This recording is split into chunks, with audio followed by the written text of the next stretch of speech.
It all started February 21st, 1937, in Waterloo, Iowa, when a spry little whippersnapper named William Thomas Nolan chose to burst onto the scene in the midst of a raging blizzard. Little Billy was a mischievous rascal who became adept at avoiding whoopings from his mother Agnes and his father William Sr., annoying his little sister Vicky, and staying just out of the reach of the knuckle-rapping rulers of the Catholic nuns. With the help of man's best friend, his little black and white terrier mix Butch, who incidentally lived to be 17 and became the oldest dog in Black Hawk County, Bill survived adolescence and grew into a strapping young chap.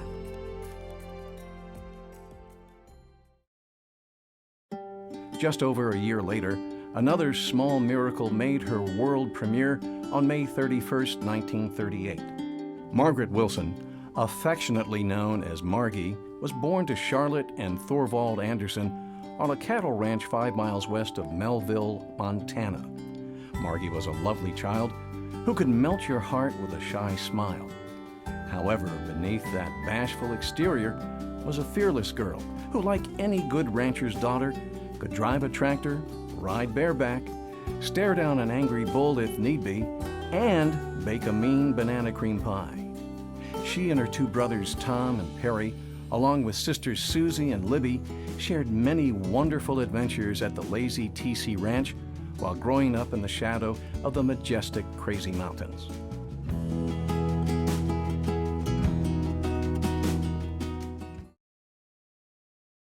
Crazy Bill's Auto Sales. 1949 Plymouth. Family heirloom. $7.50. That's crazy. 1954 Plymouth. Free case of oil included. $9.25. That's crazy. 1962 Ford Falcon. A miracle this baby made it this long. $12.50. That's crazy. 1968 Pontiac Catalina. Super low miles? $3.25. That's crazy. 1976 Pontiac Catalina. This honey's gone cross-country. $6.99. That's crazy. 1991 Plymouth Acclaim. Chick magnet. $1.99. That's crazy. 1996 Saturn LS2. Great on gas. $8.99. That's crazy. 2002 Saturn LS2. Grocery getter. $12.99. That's crazy. 2009 Saturn Aura. Soon to be a collectible. Sold. Crazy Bill's Auto Sales. That's crazy. Bill and Margie were born and raised over 1,000 miles apart until their paths crossed when their hunger for learning brought them both to Omaha, Nebraska. Bill was attending Creighton University, working towards his bachelor's degree in science, while Margie followed her passion for helping others and was enrolled at St. Joseph's School for Nursing.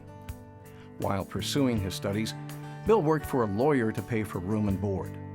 This gentleman occasionally loaned Bill his car to drive into town. On one such occasion, Bill dialed up his cousin Joan and asked if she and her friends would like to cruise the Strip in downtown Omaha. Fate intervened when Joan brought along her fellow nursing classmate, Margie Anderson. Instantly smitten, Bill somehow managed to keep his cool and his wits about him as he squired the ladies about town. Infatuated, Bill waited 1 full week, then rang up Margie and asked her out for dinner and a movie. Voila! Cupid had struck and hit his mark. Love is a many splendid thing. When they weren't studying, the two spent time together, going to movies, eating ice cream cones, fishing, and watching hockey games at the local arena. Little did Margie know that Bill would become a die-hard Red Wings fan. Each season, the two lovebirds clutched their fan rally towels, sitting on the edge of their seats as their team battles for victory.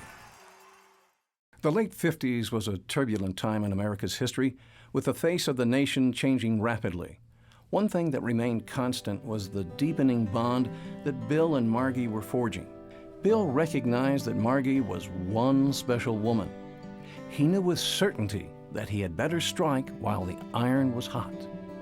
So, one balmy moonlit night in early 1960, with the scent of jasmine in the air, Bill and Margie strolled through a little garden near the hospital where she worked.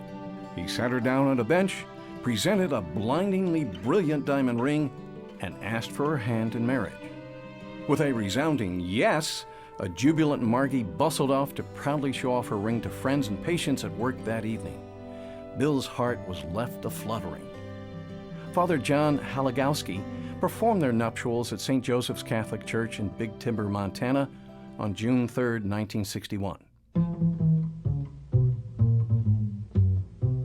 The sweet, sweet memories you gave me, you can't beat the memories you gave me. Take one fresh and tender kiss, The memories you gave me. add one stolen night of bliss.